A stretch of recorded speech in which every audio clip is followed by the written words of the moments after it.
One of the things you deal with very commonly if you're a clinical psychologist, apart from depression and anxiety, is, well, behavior therapists offer assertiveness training. And now, the people who need assertiveness training are often people who are too agreeable, compassionate, polite by temperament. Now, the problem with that is that they let people walk all over them because they don't stand up enough for themselves. And the consequence of that is they get resentful, and then they get bitter, and then they get conniving, and then they'll mob. And so, because they'll do anything for everyone else, but they push themselves beyond their limits, and then they won't even recognize the limits because they feel, well, if I'm not doing everything for you, then I'm not a good person. It's like, no, a good person does a little for you. Like if I'm acting properly with you, say in this conversation, there's something in it for you, and there's something in it for me, right? And we want that to be reciprocal. And so the cost of me bending too far in your direction is that I'll become bitter and resentful and conniving. And resentment is an unbelievably toxic state of being. It starts out with the admission that life is brutally difficult and sometimes unbearably brutally difficult. And you can see the progressives playing with that notion. It's warped into this sense of victimization, but it does reflect some understanding of the underlying tragic reality of life. And so it's good to get that right out on the table to begin with. Say, well, you're miserable, you have your reasons, and they might be deep reasons. But if you let the misery demoralize you and make you bitter and cynical and cowardly and make you withdraw, then first of all, that's a failure in the highest sense on your part, and all it's going to do is make everything worse.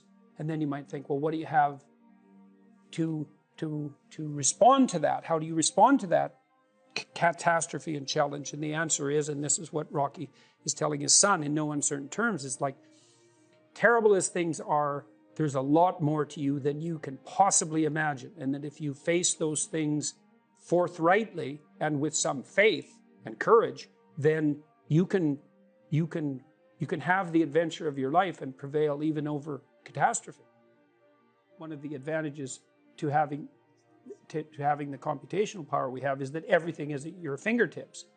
And the disadvantage is that everything's in your face. And by everything, it might be 40 million pornographic images. Like that's a lot. Or an endless array of tragic scenarios. And really endless. And so that's a problem. And the fundamental problem is, how do you handle the fire hose of information? And no one really knows the answer to that.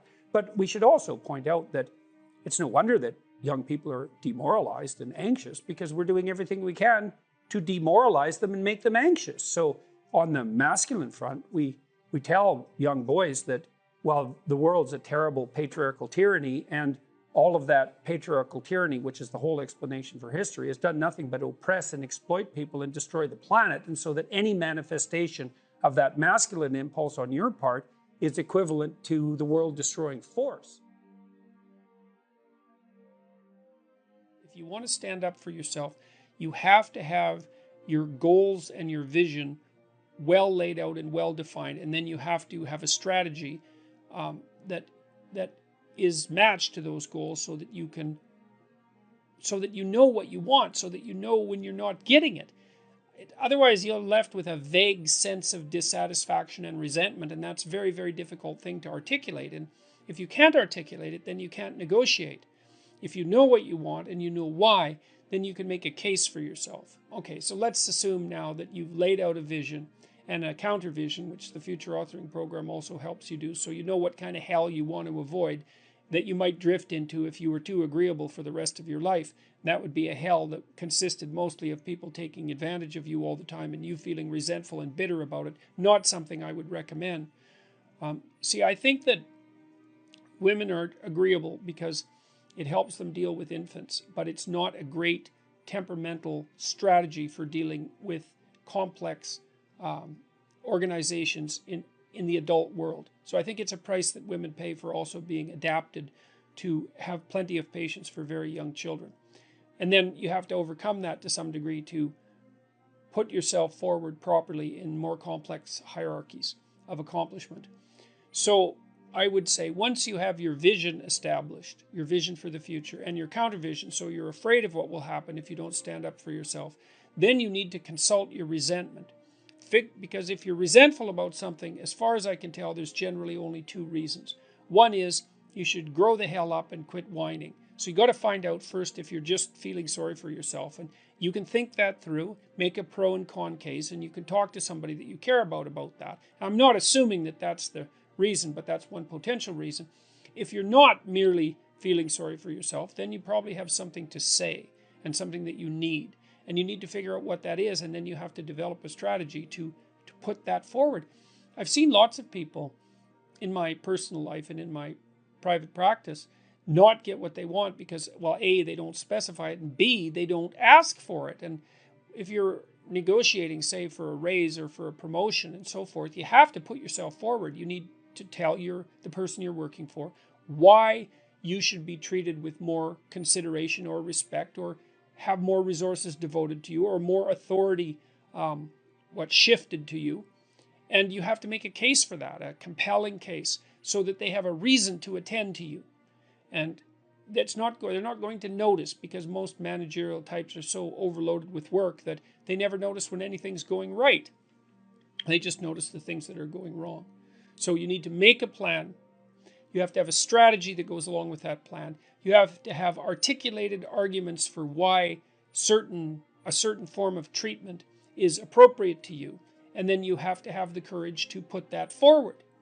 And I guess you have to remember that you owe yourself as much as you owe other people. You have to take care of yourself like you take care of other people. And that's a moral duty. And if you practice that, you can do it. And a lot of that's also associated with telling the truth. You don't have a better friend than the truth, even though it can be very harsh in the short term.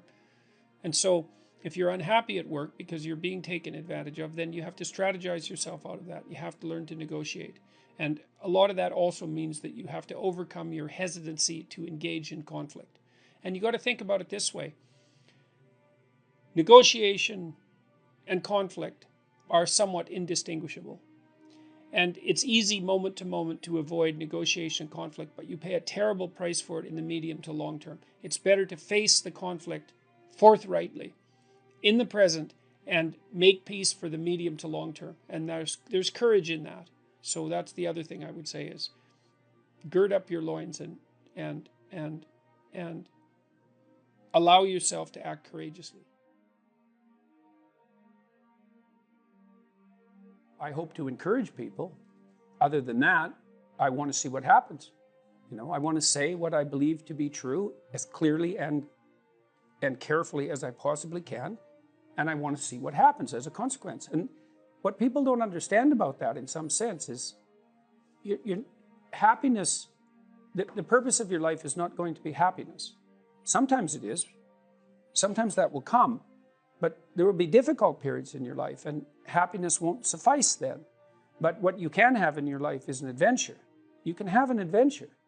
And the truth is the best adventure. There's no doubt about that. And there's a couple of reasons for that. One is, you don't know what's going to happen if you say what you think. Now, I don't mean incautiously, and I don't mean provocatively or any more than necessary. You don't know what's going to happen. So that's very adventurous. But also, if it's you and your voice, then it's your adventure. And if it isn't, like if you're crafting your speech or manipulating in any way, or parroting or abiding by the dictates of the crowd, then I don't know whose adventure you're having, but it's not yours.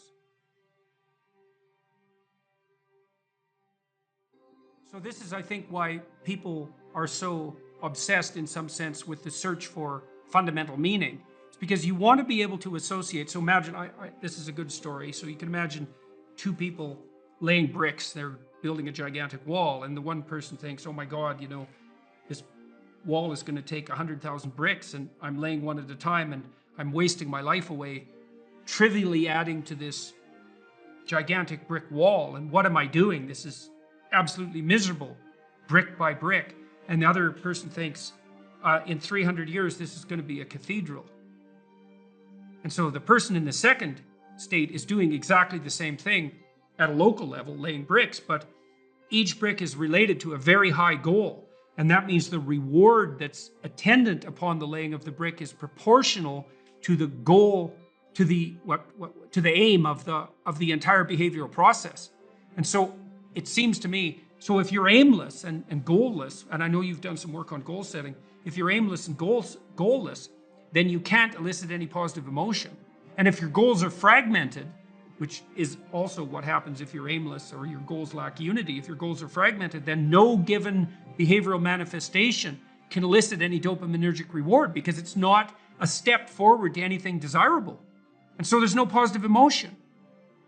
And so you can't learn. Well, according to your account, I didn't know that. See, I didn't know that when you put yourself in a state of apprehension in relationship to a valued goal, that your neuroplasticity improves and you can learn better. That's very, very cool. So, because I just developed this app for writing called Essay, and one of the things we do is we tell people that when they sit down to write an essay, that's the most important thing you have to do is you have to have a question in mind that you regard finding the answer to as worthwhile.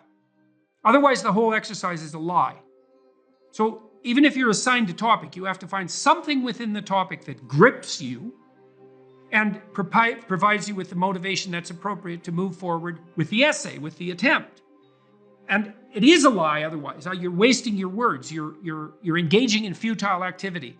And you're going to write something dull and terrible, and it's going to frustrate you and bore you while you're doing it. And that's because your own nervous system is telling you that you're participating in something that you have no belief in. And so, but if you're gripped by the questions, like, God, I really want to answer this question, it's like, well, you're in a perfect condition to begin to write an intelligible essay because you actually want the answer. And then the writing exercise is going to be gripping because you're grappling with a real mystery. And that's so cool. If doing that also puts you in a state where you're much more likely to learn, which makes sense, right? Because if you're doing something important and you seem to be moving forward, that's a really good time to learn.